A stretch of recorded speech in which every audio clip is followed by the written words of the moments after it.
안녕하세요. 밤동아 TV입니다.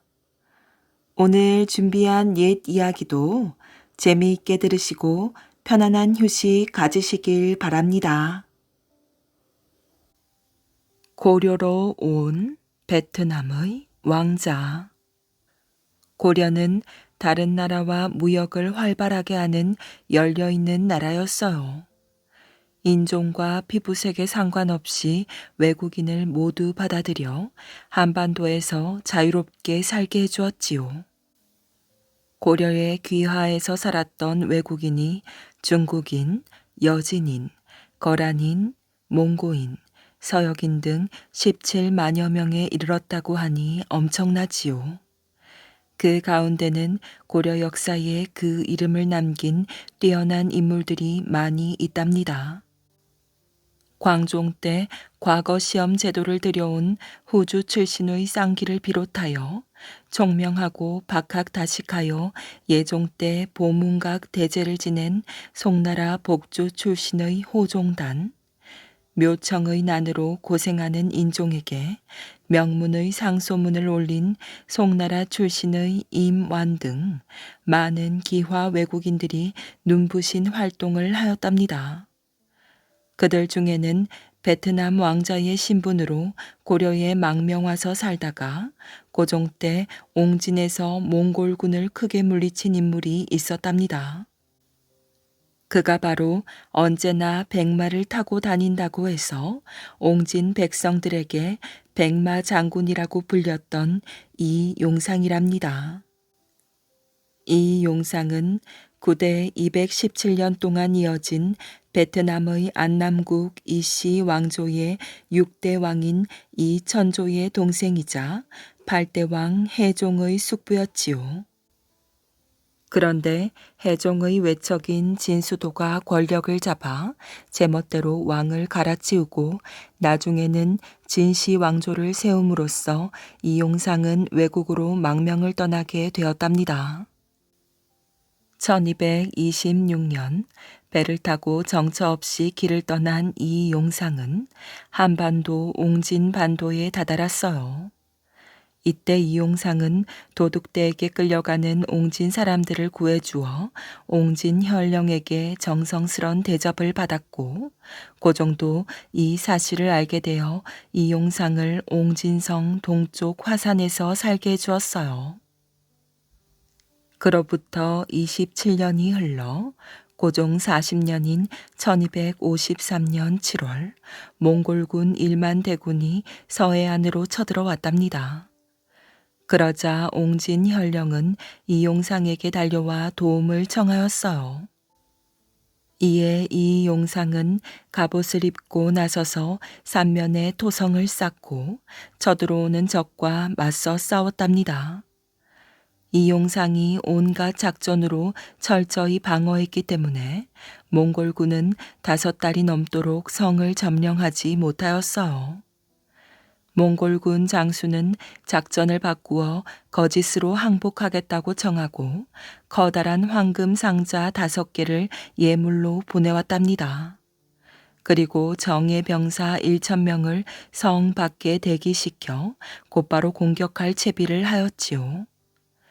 이 용상은 상자들을 보고 부하들에게 명령하였어요. 상자를 열지 마라. 뭔가 함정이 있을 것이다.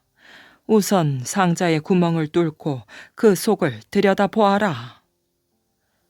부하들은 이 용상이 시키는 대로 하였답니다.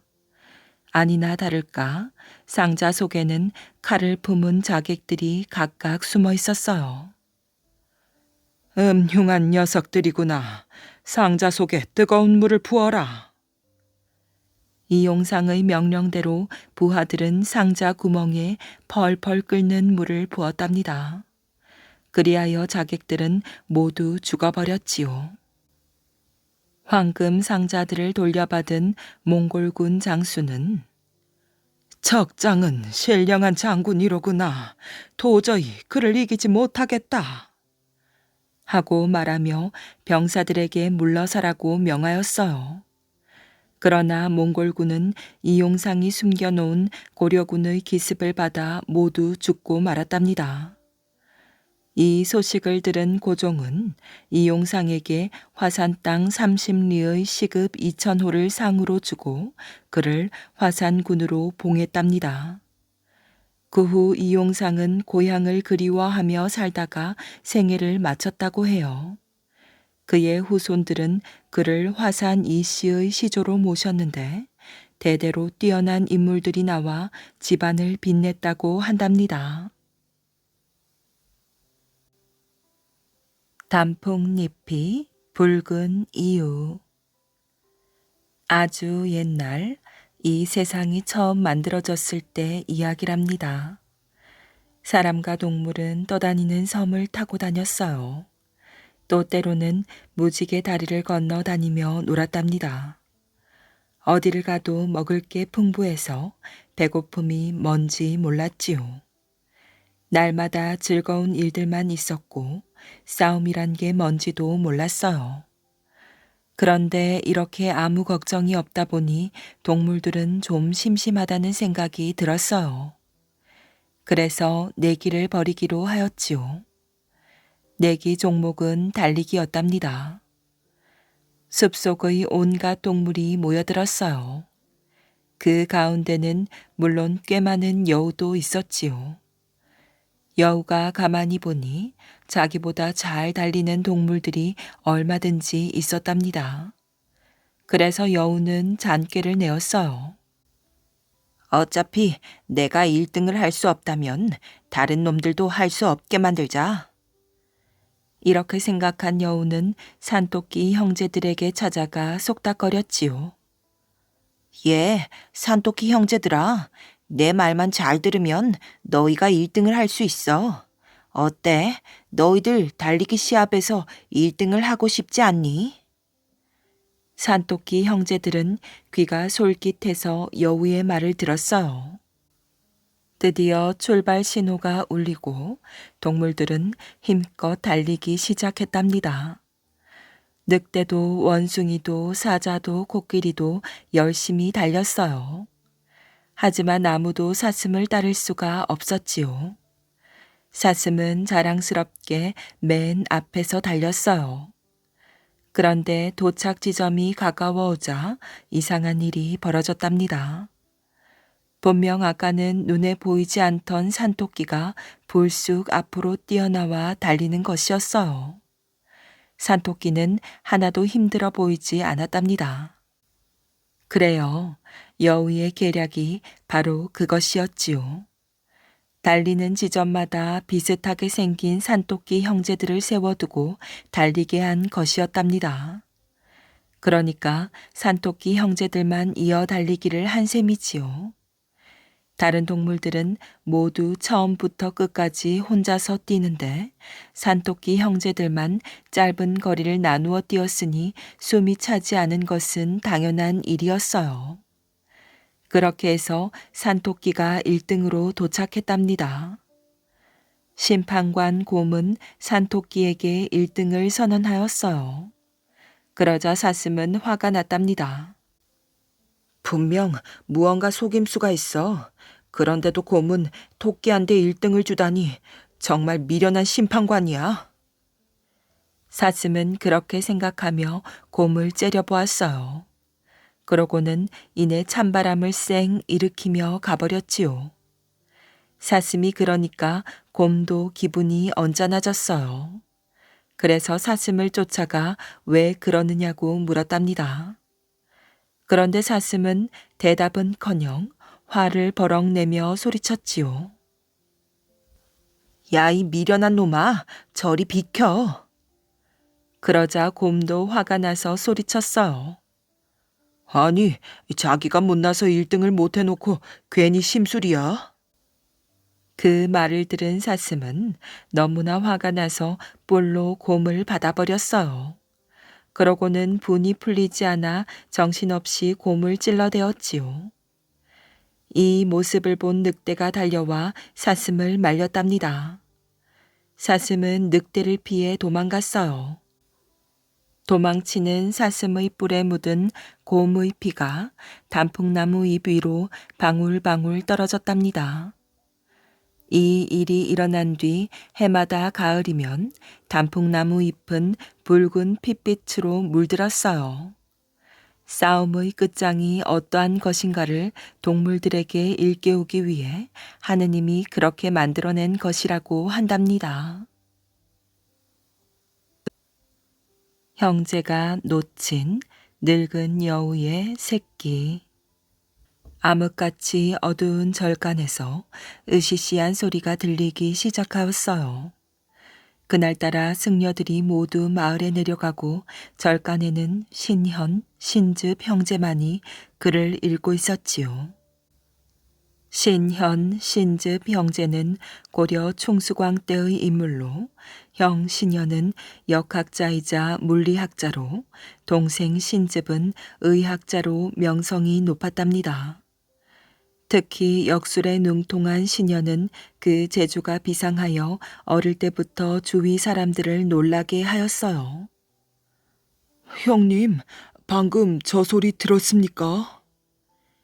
동생 신집이 놀라며 형 신현에게 물었어요. 그래, 나도 들었다.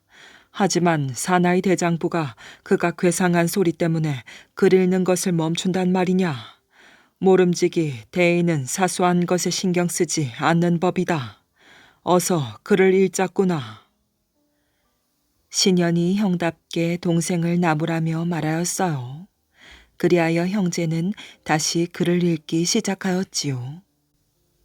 하지만 괴상한 소리는 계속해서 들려왔고 조금 후에는 뚜벅뚜벅 걸음소리까지 들렸답니다. 일이 이쯤 되자 아무리 담력이 좋은 형제라 해도 더 이상 글만 읽고 있을 수는 없었어요. 형님, 아무래도 밖에 누가 있는 모양입니다. 그런 것 같구나. 스님들은 아침에나 돌아오신다고 했으니 그분들은 아닐 터이고.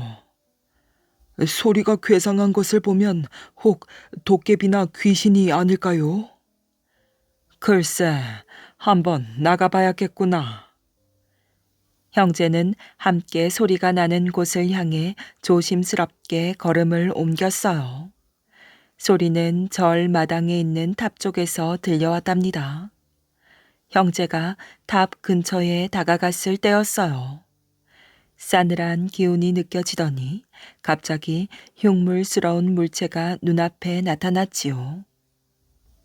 형제는 어둠 속에서 나타난 물체가 무엇인지 자세히 살펴보았어요.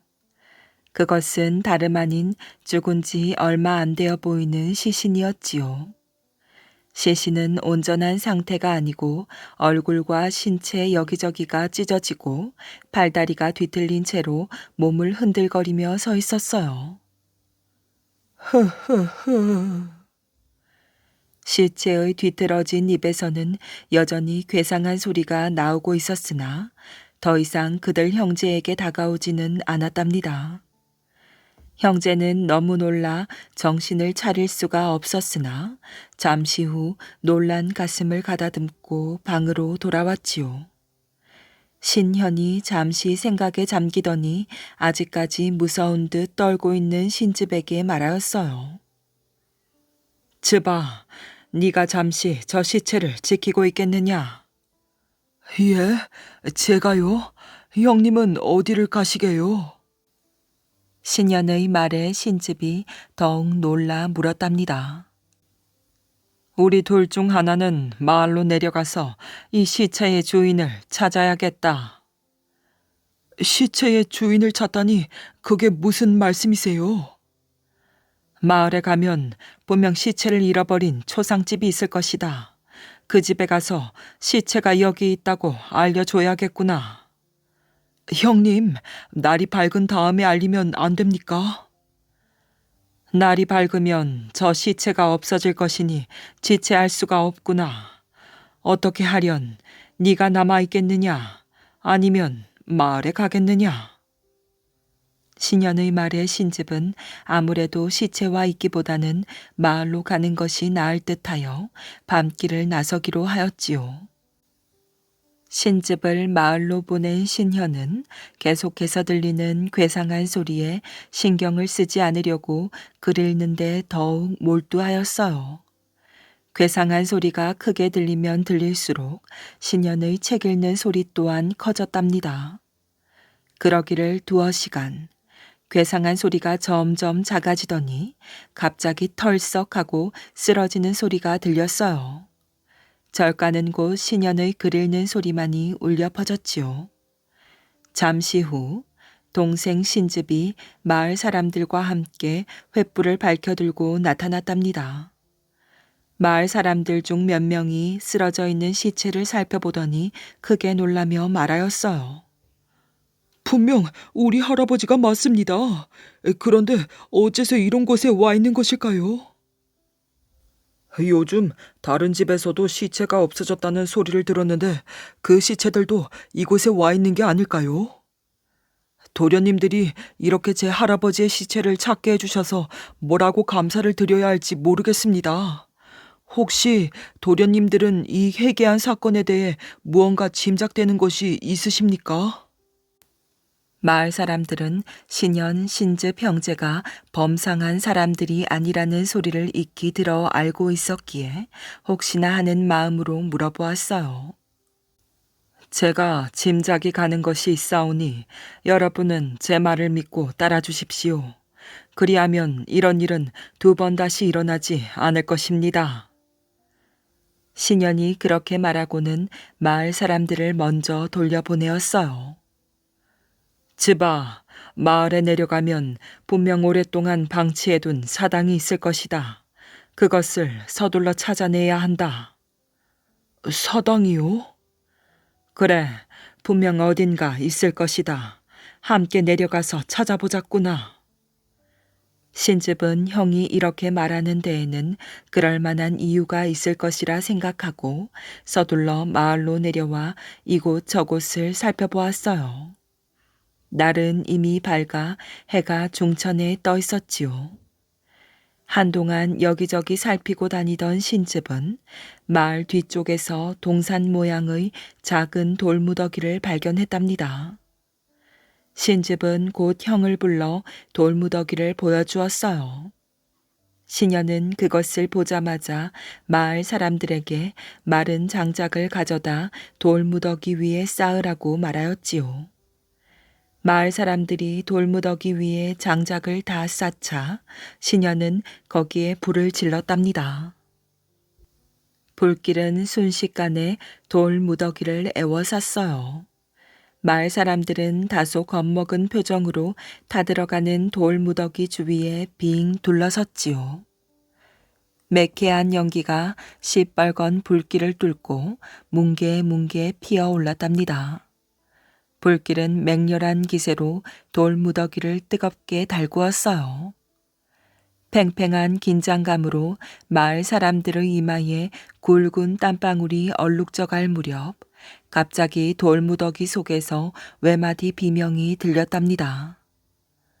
이어 번쩍이는 한 줄기 벌건 빗줄기가 돌무더기 사이에서 뻗어나와 하늘 저편으로 순식간에 사라졌어요. 그러자 신현이 탄식하며 말하였지요. 이런 새끼가 있었음을 미처 몰랐구나. 마을 사람들이 의아해하며 신현에게 그 빗줄기가 무엇인지 물었답니다. 이 오래된 돌무더기 속에는 천년 묵은 여우 2마리가 살고 있었는데 지금까지 마을에 생긴 해괴한 일들은 모두 이 여우의 짓이었지요. 늙은 여우들은 힘을 못 쓰고 불에 타 죽었으나 그 새끼가 살아서 도망을 쳤으니. 그러나 여우가 죽었으니 이제는 해괴한 일이 일어나지 않을 것입니다. 그러면서도 신현은 마음 한편으론 꺼림칙함을 지우지 못했답니다. 그 후 세월이 흘러 신현, 신즙 형제는 나라의 녹을 받는 관리가 되었어요. 그러던 어느 날 동생 신즙은 사신으로 중국 원나라에 가게 되었지요. 신즙이 원나라의 당도에 객사에서 짐을 풀고 고단한 여정에 지친 몸을 쉬려고 하는데 갑자기 원나라의 내관이 찾아와 병에 걸려 있는 자국의 공주를 치료해 줄 것을 청하였어요. 원나라에는 홀로 된 지 5, 6년이 된 나이 많은 과부 공주가 한 명 있었답니다. 그 공주는 어느 때부터인가 시름시름 앓기 시작하더니 급기야 몇 년 전부터는 정신이 오락가락하여 시녀들에게 욕을 퍼붓기도 하고 괴상한 소리를 지르며 방안을 서성이는 등 괴상한 짓을 일삼았답니다. 원나라 황제는 나라의 용한 의원들을 모두 불러들여 공주를 치료하게 했으나 공주의 병은 차도를 보이기는커녕 점점 심해져 갔답니다. 최근에는 사람의 간을 달라고 소리를 지르며 난동을 부리기도 하였어요. 아무리 황제라 할지라도 사람의 간을 함부로 먹일 수는 없었답니다. 만약 그 같은 일이 백성들 사이에 알려지게 되면 그 어떤 명분으로도 황제의 채통이나 왕실의 위엄이 바로 설 리가 없었기 때문이었어요. 그때 마침 의술이 뛰어난 신집이 고려의 사신으로 원나라에 들어온 것이었어요. 이 소식을 접한 약삭빠른 대신 한 명이 황제에게 아뢰었지요. 고려의 사신 중에 의술에 능통한 신집이란 자가 있다 하오니 그에게 치료를 맡기어 보심이 어떠하십니까? 만일 그 자가 공주 마마의 환우를 고치면 다행이고 행여 고치지 못한다면 그 죄를 물어 그의 간을 얻어내면 되지 않겠사옵니까? 황제는 그 말에 솔깃하였어요.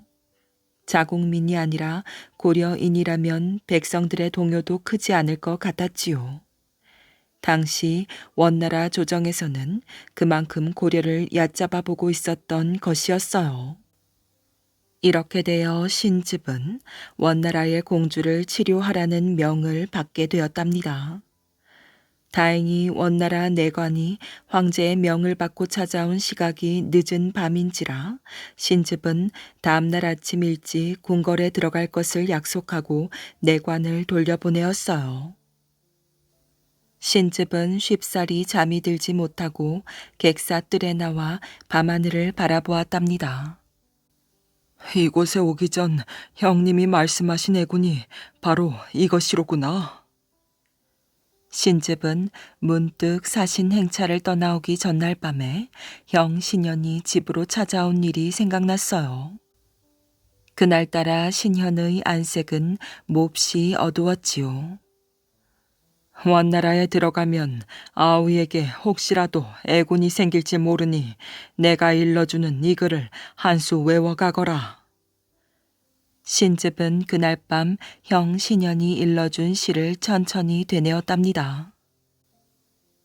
눈송이의 노래는 입술에 흩날리니 선율이 얼려하나 매화꽃의 노래는 부채에 흩날리니 선율의 향기 난다. 역수를 하는 형의 말이기에 신집은 열심히 그 시를 외며 객사 마당을 돌아다녔어요. 하지만 이것이 공주의 병을 고치는 것과 무슨 관련이 있다는 말인가. 고려에서 오신 분인가 보군요. 글을 들어보니 마치 신선의 시상인 듯 아름다운데 혹 그 글을 나에게 파시지 않겠소? 신집은 갑작스러운 목소리에 고개를 돌려보았어요. 언제부터인지는 모르지만 신집의 뒤에 백발 노인이 강아지 한 마리를 품에 안고 빙그레 웃으며 서 있었지요. 소인이 지은 것도 아니니 팔고 말고 할 것도 없지요. 마음에 드시면 노인께서도 읊으시지요. 어허, 큰일 날 소리. 신선이 지은 시를 마음대로 읊으라니. 내 그 글값으로 이놈을 드리겠소. 노인은 그러면서 자신이 안고 있던 강아지를 신집에게 주었답니다. 신집이 몇 번이고 거절하였으나 노인은 굳이 강아지를 신집의 품에 안겨주며 말하였어요. 비록 보잘것없는 강아지로 보일지 모르나 이 글의 값어치는 될 만한 영특한 놈이요. 어디를 가든지 꼭 소매 속에 넣고 다니시오. 이 말을 꼭 명심하시오. 오래간만에 좋은 시를 얻으니 기분이 좋구려. 그럼 난 이만 가보겠소이다. 신즙은 시를 읊으며 사라지는 노인의 뒷모습을 지켜보다 문득 자신이 안고 있는 강아지를 보았답니다. 강아지는 왠지 사자를 닮은 듯하였고 눈빛엔 광채가 흐르는 것이 신즙이 보기에도 보통 강아지는 아닌 듯하였어요. 형 신현이 일러준 글로 인해 얻은 강아지이니 뭔가 쓰일 때가 있을 거라고 생각하며 신즙은 강아지를 더욱 소중하게 안았답니다. 다음날 원나라 궁궐에 들어간 신즙은 황제가 지켜보는 가운데 공주를 진맥하게 되었어요. 이미 수척해질 대로 수척해진 공주는 지쳐 잠이 들어 있었지요. 공주의 맥은 기운이 다 소진한 병자의 그것이었답니다. 그러나 신즙이 아무리 진맥을 해봐도 공주의 병세가 무엇인지 도무지 짐작이 가지 않았어요. 신즙이 고개를 갸우뚱거리며 공주의 손목에서 손을 떼지 못하고 있을 때 갑자기 잠들었던 공주가 두 눈을 부릅뜨고 신즙을 쏘아보았어요. 공주는 그 약한 몸 어디에서 그런 괴력이 나오는지 난데없이 신즙의 어깨를 붙잡고 정신없이 흔들어 대었지요. 당황한 신즙이 어쩔 줄 몰라 하자 내관들은 별 수 없다는 표정으로 신즙을 밖으로 끌어내려 하였어요. 그런데 바로 그 순간 신즙의 소매자락에서 붉은 기운이 솟아나오더니 강아지가 나와 공주의 침대 밑으로 뛰어들었답니다. 갑자기 공주의 침대 밑에서 으르렁거리는 소리와 함께 깨갱대는 소리가 동시에 터져나왔어요. 황제를 비롯한 내관들이 당혹함을 감추지 못하고 있는데 침대 밑에서 두 눈에 살기를 가득 띤 여우 한 마리가 뛰쳐나왔지요. 그 뒤를 놓칠세라 신즙의 소매자락에서 뛰쳐나왔던 강아지가 쫓아나와 여우를 향해 날카로운 이빨을 드러내며 사정없이 달려들었어요. 순식간에 공주의 방은 아수라장이 되었답니다. 그 모습을 본 공주는 침대 위에서 혼절하였어요. 아니, 저것은 공주가 애지중지 키우는 동물이 아니더냐. 뭐들 하느냐. 어서 저 강아지를 붙잡아라. 황제의 명에 강아지를 잡으려고 달려드는 내관들을 제지하며 신즙이 큰 소리로 외쳤답니다. 저건 평범한 동물이 아니라 요망한 여우입니다. 저놈이 공주의 몸에서 기를 빼앗아 공주가 병이 들었습니다. 저놈을 죽여야 공주가 살 것이옵니다. 신즙의 말에 황제는 할 말을 잃고 자리에 주저앉았어요. 강아지는 작은 몸뚱이 어디서 그런 기운이 솟아나는지 한치도 물러나지 않고 여우를 공격하여 마침내 여우의 목을 물어 죽였답니다. 숨이 끊어진 여우는 본래의 흉측한 모습을 드러냈는데 그 크기가 살아있을 때와는 다르게 엄청나게 크고 징그러웠어요. 황제는 내관들을 시켜 여우를 밖으로 끌어내어 불에 태우도록 명했답니다. 잠시 후 혼절했던 여우가 깊은 숨을 몰아쉬며 깨어났어요. 공주의 얼굴에는 예전처럼 생기가 돌았지요.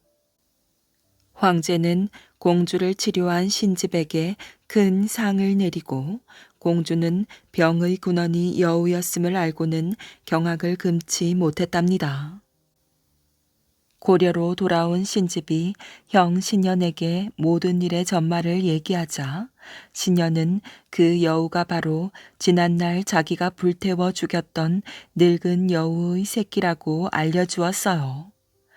신집은 믿어지지 않는 표정으로 신현의 선견지명에 놀라워하며 거듭 고개를 숙일 뿐이었답니다.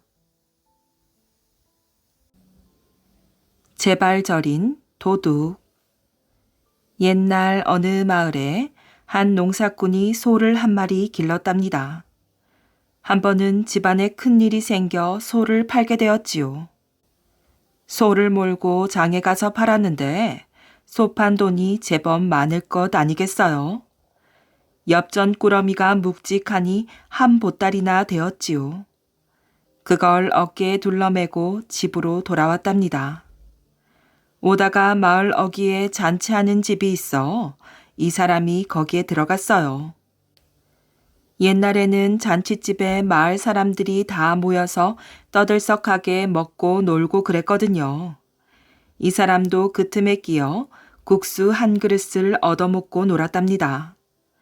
그러다가 집에 가려고 보니 앞불싸 돈 보따리가 없어졌지요. 아무리 찾아도 없는 것이었어요. 끌러서 발치에 두었던 걸 잠깐 한눈 파는 사이에 도둑이 훔쳐간 것이었지요. 큰 돈을 잃어버렸으니 낭패가 아니겠어요. 할 일 없이 고을 원님한테 가서 하소연을 하였답니다. 사또, 이러저러해서 소 판 돈을 잃어버렸으니 찾아주십시오. 그랬더니 원님이 돈 찾을 궁리를 하기는커녕 냅다 면박만 주더란 말이지요. 아니, 네가 간수를 못해 잃어버린 돈이면 네가 찾을 일이지 어찌 관가에 와서 귀찮게 하는 것이냐. 당장 나가거라. 일이 이렇게 되니 돈 잃어버린 사람은 얼마나 억울하겠어요. 말도 못하고 눈물만 하염없이 줄줄 흘리고 있는 것이지요. 이때 이 고을 이방 아들이 동헌 마당 한쪽 구석에서 놀고 있었어요. 나이 겨우 17살 먹은 아이인데 말을 듣더니 당장 사또 앞에 쪼르르 달려가서 아뢰는 것이었어요. 사또, 그 돈을 찾을 방도가 있습니다. 뭐라고? 그걸 무슨 수로 찾는단 말이냐? 저에게 사또 자리를 잠깐 빌려주시면 찾아보겠습니다. 거참 당돌한 놈이로구나.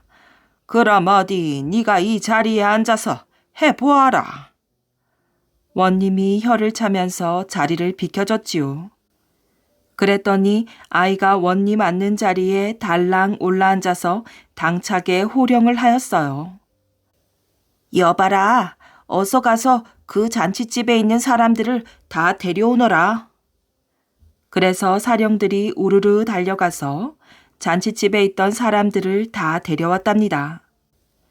잔치집에 온 마을 사람들이 다 모였을 테니 그 수가 좀 많겠어요.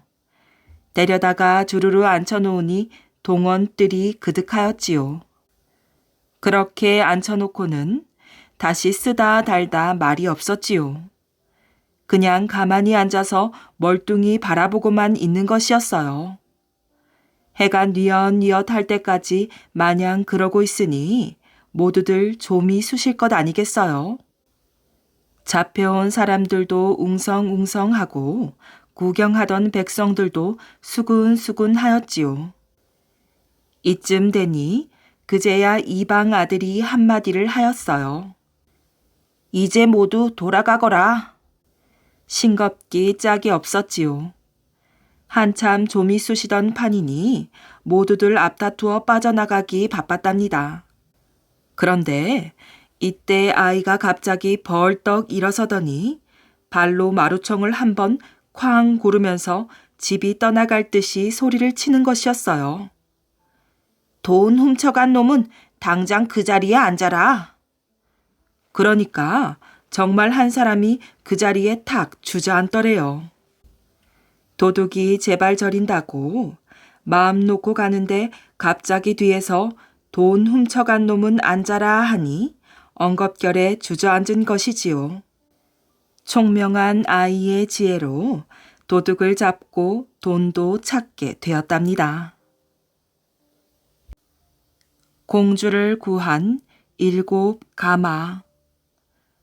고구려 문자명왕 2년 10월이었답니다. 어느 날 평양 도성에 변괴가 일어났으니 땅속에서 수레소리와 같은 뇌성이 울리면서 땅이 흔들리고 쩍쩍 갈라지는 것이었지요. 지진이다. 이젠 다 죽었구나. 땅이 가라앉는다. 어서 산으로 피신을 하자. 백성들은 아우성을 쳐댔고 또 한편에선 불이야 불 하며 소란이 일어났으니 지진 때문에 집에 불이 붙은 것이었어요. 그런데 문제는 7명의 공주가 있는 궁에 불이 붙은 것이었으니 불길은 순식간에 악마의 혓바닥처럼 공주궁을 빙 둘러쌌답니다. 공주궁이 탄다. 어서 공주들을 구해내라. 왕과 왕비는 발을 동동 구르며 명령했으나 궁은 이미 불길에 휩싸여 도저히 접근할 수조차 없었답니다. 누가 공주들을 구해낼 충신은 없느냐? 공주를 구해내면 큰 벼슬을 줄 것이다. 그래도 누구 한 사람 그 무서운 불길을 헤치고 들어가려 하지 않았지요. 7 공주가 모두 타 죽는다. 이를 어쩌누? 왕비는 미친 듯이 통곡을 하였어요. 이를 어쩌나, 여봐라. 제발 공주를 살려내라. 왕은 다급한 나머지 누구든지 공주를 구해내는 사람에겐 그 공주를 줄 것이다. 어서들 서둘러서 공주를 구해내라. 하며 미친 듯이 소리쳤답니다. 그러나 불길이 충천한 공주궁으로 감히 아무도 뛰어들지 못하고 있을 때였어요. 그때 어떤 기합 소리를 내지르며 한 젊은 나졸이 용감하게도 불길 속으로 달려들어갔지요. 저를 어쩌나? 저 사람이 죽으려고. 모두들 감탄을 금치 못하고 손에 땀을 쥐며 바라보고 있었지만 젊은 나졸은 순식간에 검은 연기 속으로 사라지고 보이지가 않았답니다. 제발 부처님이시여, 우리 공주들이 무사히 구출되게 해주십시오. 나무 관세음 보살. 왕과 왕비는 눈을 감고 부처님에게 간곡히 기도를 하였어요.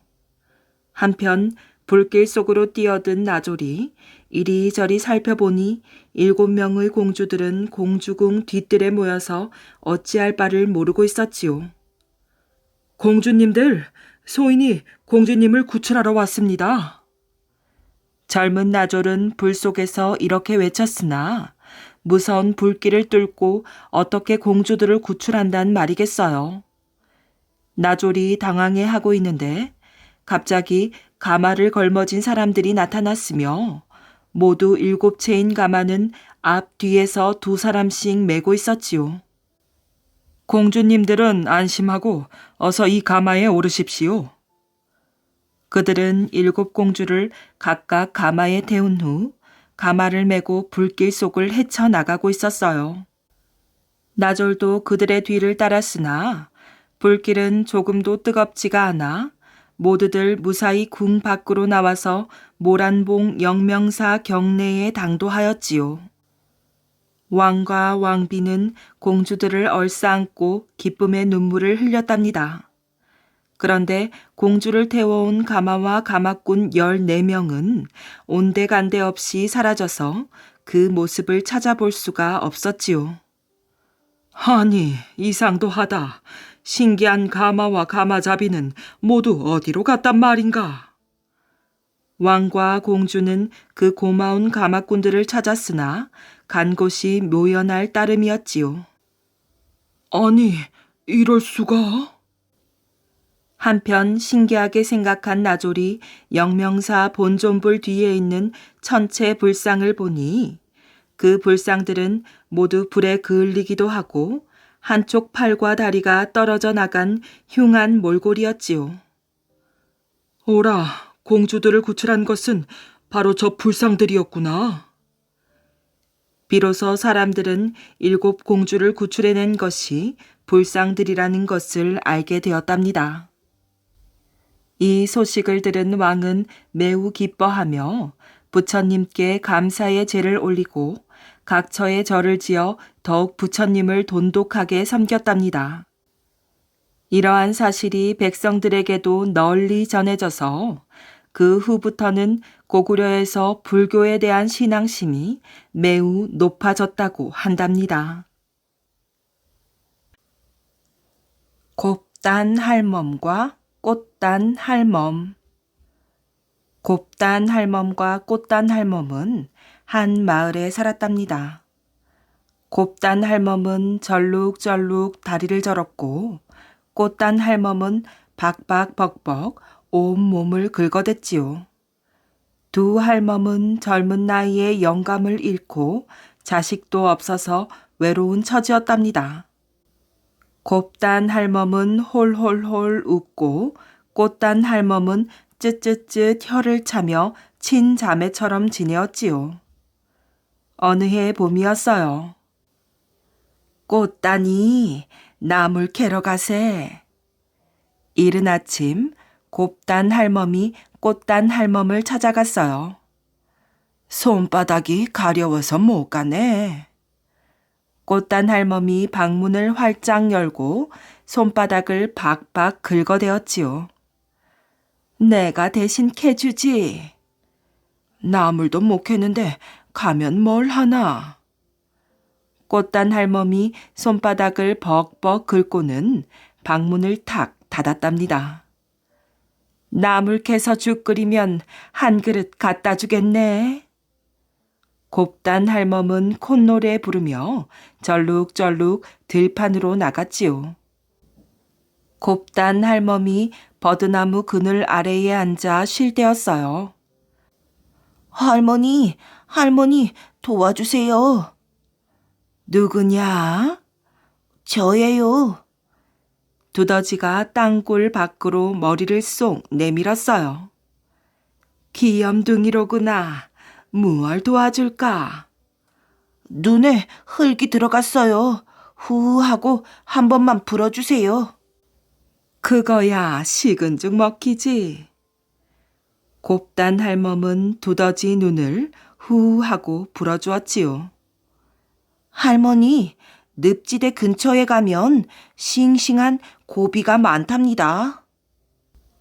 두더지가 고맙다는 인사를 하고 땅속으로 쏙 들어갔어요. 곱단 할멈은 절룩절룩 늪지대에 도착하였지요. 두더지 말대로 통통하게 살이 오른 고비가 지천으로 나 있었어요. 곱단 할멈은 한 광줄이 가득 고비를 꺾었지요.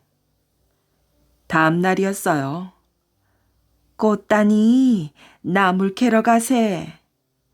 이른 아침 곱단 할멈이 꽃단 할멈을 찾아갔어요. 발바닥이 가려워서 한 발짝도 못 나가네. 꽃단 할멈이 방문을 활짝 열고 발바닥을 박박 긁어대었지요. 내가 업고 가면 되지. 절룩절룩 자네가 날 업고 언제 가나. 아이고 시험시험 가면 되지. 나물도 캐기 전에 해 떨어지겠네. 꽃단 할멈이 발바닥을 벅벅 긁고는 방문을 탁 닫았답니다. 나물 캐서 죽 끓이면 한 그릇 갖다 주겠네.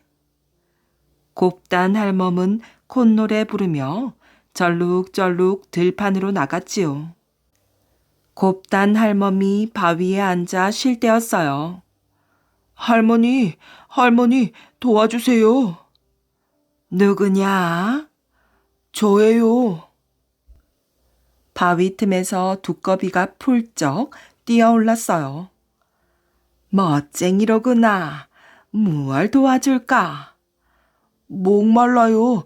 물 한 모금만 주세요. 그거야 누워서 떡 먹기지.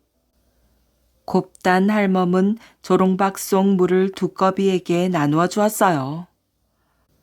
할머니, 오늘은 고비를 꺾지 말고 백학을 따라가 보세요. 두꺼비는 고맙다는 인사를 하고 훌쩍 사라졌어요. 곱단 할멈은 절룩절룩 늪지대에 도착하였지요. 통통하게 살이 오른 고비가 지천으로 나 있었답니다. 곱단 할멈이 두꺼비가 한 말을 잊고 고비를 꺾으려 할 때였어요. 눈앞에 새하얀 학 한 마리가 날아오르는데 어찌나 눈부신지 곱단 할멈은 넋을 잃고 바라보았지요. 백학은 곱단 할멈 머리 위를 빙빙 돌다가 사뿐히 내려앉았어요. 그리고는 마치 따라오라는 듯 앞장을 서는데 절룩절룩 곱단 할멈도 백학을 따라 절룩절룩. 백학과 곱단 할멈은 한참을 절룩절룩 걸어갔지요. 작은 웅덩이 앞에서 백학이 걸음을 멈추었어요. 웅덩이에서 김이 모락모락 피어오르고 있었지요. 백학은 웅덩이에 다리를 넣었다 뺐다 넣었다 뺐다. 그러더니 언제 절룩거렸냐는 듯이 사뿐사뿐 걷는 것이었어요. 곱단 할멈이 하도 신기해서 넋을 놓고 있는 사이 백학이 훌쩍 날아가 버렸지요. 곱단 할멈은 정신이 번쩍 들어 웅덩이 앞으로 갔답니다. 웅덩이 물이 보글보글 끓고 있었어요. 아이고 뜨거워라. 곱단 할멈이 손을 빼고 후후 불었답니다. 그런데 참 이상한 일이지. 뜨거운 것도 잠시, 손마디가 시원한 것이 너무 좋았어요. 곱단 할멈은 얼른 신을 벗고 무릎까지 다리를 푹 담갔지요. 아이고 시원하네. 곱단 할멈도 백학처럼 다리를 넣었다 뺐다 넣었다 뺐다 웅덩이 밖으로 걸어 나오는데 참 신기하기도 하지요. 다리가 얼마나 가벼운지 마치 구름 위를 나는 것 같았어요. 곱단 할멈은 두 다리를 요리조리 만져보고 껑충껑충 뛰다가 덩실덩실 춤을 추었지요. 그리고는 한다름에 꽃단 할멈에게 갔답니다. 꽃단이, 꽃단이, 이것 좀 보게. 불이라도 났나? 왜 이리 호들갑이야? 꽃단 할멈이 볼기짝을 박박 긁으며 방문을 벌컥 열었답니다. 다리 좀 보라니까. 곱단 할멈이 껑충껑충 뛰었지요. 꽃단 할멈 눈이 휘둥그레졌어요. 아이고, 이젠 헛것이 다 보이네. 꽃단 할멈이 볼기짝을 벅벅 긁으며 눈을 깜빡였어요. 헛것이 아니라니까. 자네 간지럼 병도 싹 나을 거야. 곱단 할멈이 꽃단 할멈 손을 잡아 끌고 늪지대로 갔답니다. 꽃단 할멈은 가는 내내 온 몸을 박박 벅벅 긁어대었지요. 가려움을 더 이상 참을 수 없었던 꽃단 할멈은 보글보글 끓는 웅덩이를 보자 옷을 훌훌 벗어 던졌답니다. 꽃단 할멈이 웅덩이 속으로 들어갔다 나왔다 들어갔다 나왔다. 그랬더니 우들투들하던 피부가 도자기처럼 매끈해졌어요. 해구나, 좋구나. 꽃단 할멈은 집으로 돌아올 때까지 쉬지 않고 할할할 웃어대었지요. 웃음소리가 얼마나 컸던지 마을 사람 모두가 신기한 웅덩이에 대해 알게 되었답니다. 뜨거운 물이 샘솟는 웅덩이 덕분에 마을엔 아픈 사람이 사라졌지요. 곱단 할멈과 꽃단 할멈도 홀홀홀 할할할 웃으며 오래오래 잘 살았대요. 백학이 알려준 웅덩이는 동네 온천에 가면 볼 수 있지요. 물이 얼마나 좋았던지 삼국유사와 동궁여지 승람에도 임금님이 여러 차례 동네 온천을 찾았다는 이야기가 전해져 내려오고 있답니다. 삼형제와 호랑이, 피리. 옛날 어느 산골에 농부 부부가 삼형제를 데리고 살았답니다. 농부는 해마다 겨울이 오면 산에 들어가 범 사냥을 하였지요. 어느 해 겨울 범 사냥을 떠난 농부가 돌아오지 않았어요. 한방눈이 펑펑 내리는 겨울밤, 아내가 바느질을 하고 있었지요. 어머니, 아버지는 어디에 가셨어요? 아버지가 보고 싶어요. 깊은 산으로 호랑이를 잡으러 가셨단다. 어머니는 땅이 꺼져라 한숨을 쉬었답니다. 그런데 왜 안 돌아오세요? 지금까지 소식이 없는 걸 보니 호랑이에게 잡혀가신 것 같구나.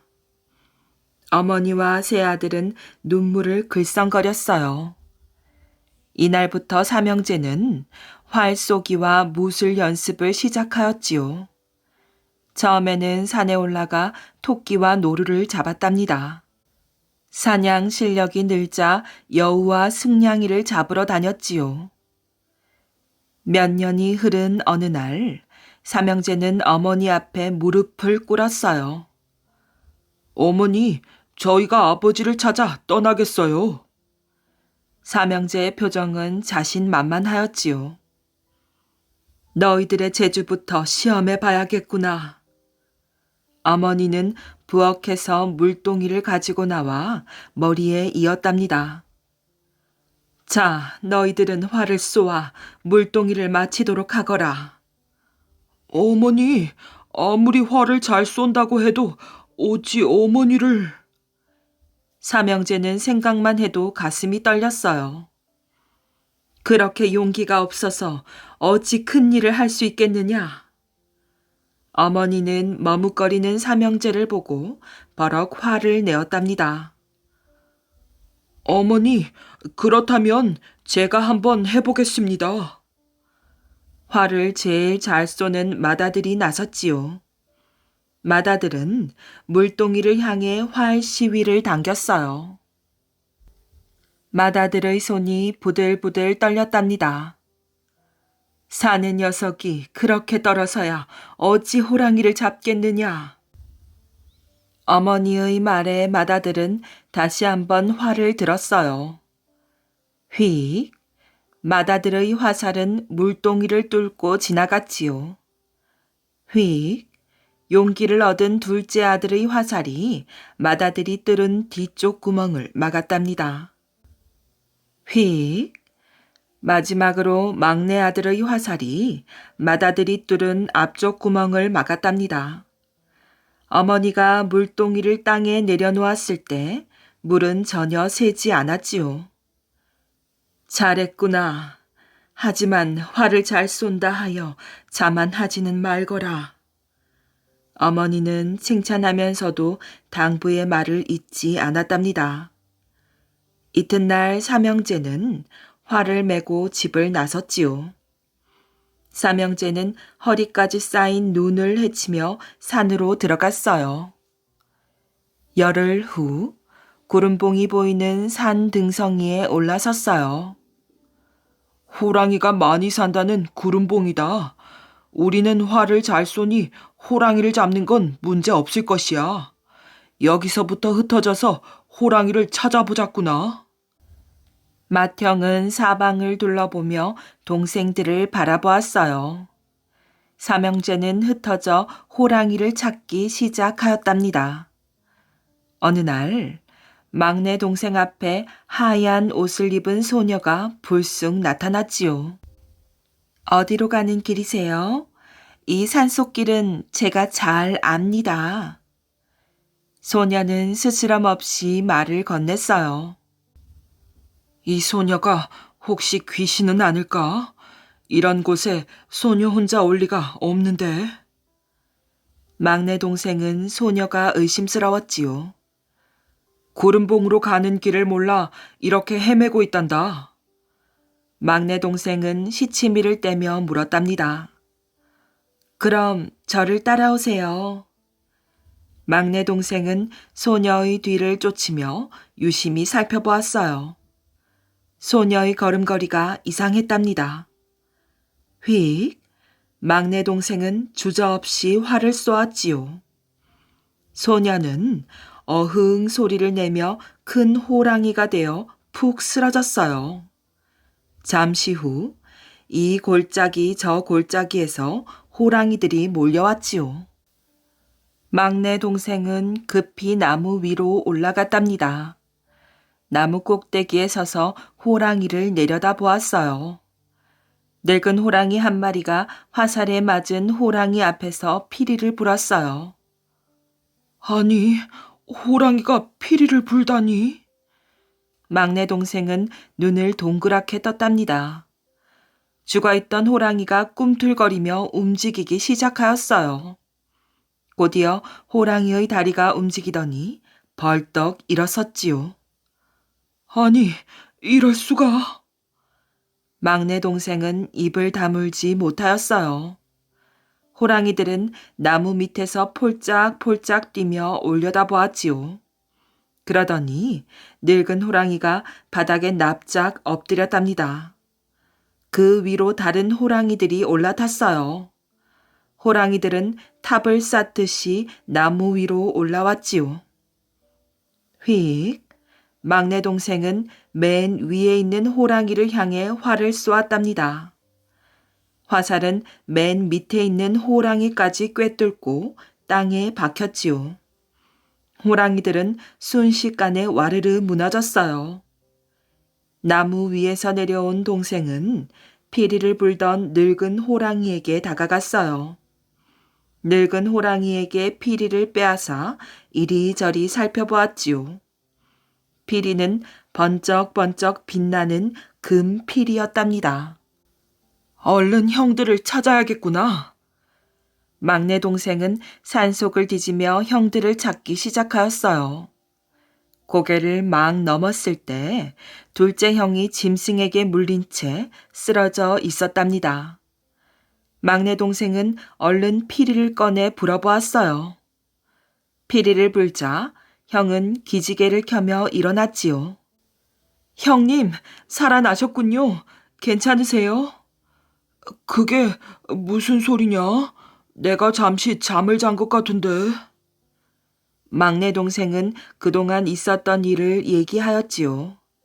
둘째 형도 막내 동생이 만났던 그 소녀를 만났다고 하였어요. 두 형제는 맏형을 찾아 숲을 뒤졌답니다. 두 고개를 넘었을 때 길 위에 맏형이 쓰러져 있었지요. 막내 동생은 얼른 피리를 불었어요. 죽었던 형이 몸을 움직이며 자리를 털고 일어났어요. 형도 소녀에게 속아 호랑이에게 당했다고 하였지요. 우리가 활솜씨만 믿고 방심을 한 모양이다. 막내 동생을 보며 형들은 부끄러워하였어요. 삼형제는 다시 숲속을 찾아 헤맸답니다. 저건 아버지가 쓰시던 활과 전통이 틀림없다. 그때 맏형이 활과 전통을 보고 소리쳤어요. 아버지도 소녀를 만나신 게 분명합니다. 아무리 훌륭한 명궁이라도 자만한다면 아무 소용이 없구나. 삼형제는 집으로 돌아와 죽어가는 사람들 앞에서 피리를 불었답니다. 마을 이곳저곳을 돌아다니며 죽은 소나 당나귀, 개도 살렸지요. 이 소식을 들은 임금님이 피리를 빼앗아 오도록 명령을 내렸어요. 신하들은 삼형제에게서 피리를 빼앗아 갔답니다. 임금님은 피리를 들고는 이리저리 살펴보았어요. 죽은 사람을 살린다는 피리로구나. 그러나 죽은 사람이 모두 산다면... 임금님은 아무도 모르는 곳에 피리를 감추었지요. 이렇게 숨겨두고 내가 병에 걸렸을 때 아들에게만 가르쳐 주어야겠다. 임금님은 영원히 살 수 있을 거라고 생각하니 기분이 좋았답니다. 그러던 어느 날 잠자던 임금님은 영원히 깨어나지 못하였지요. 결국 그 피리는 어디에 있는지 지금까지도 알려지지 않았다고 합니다.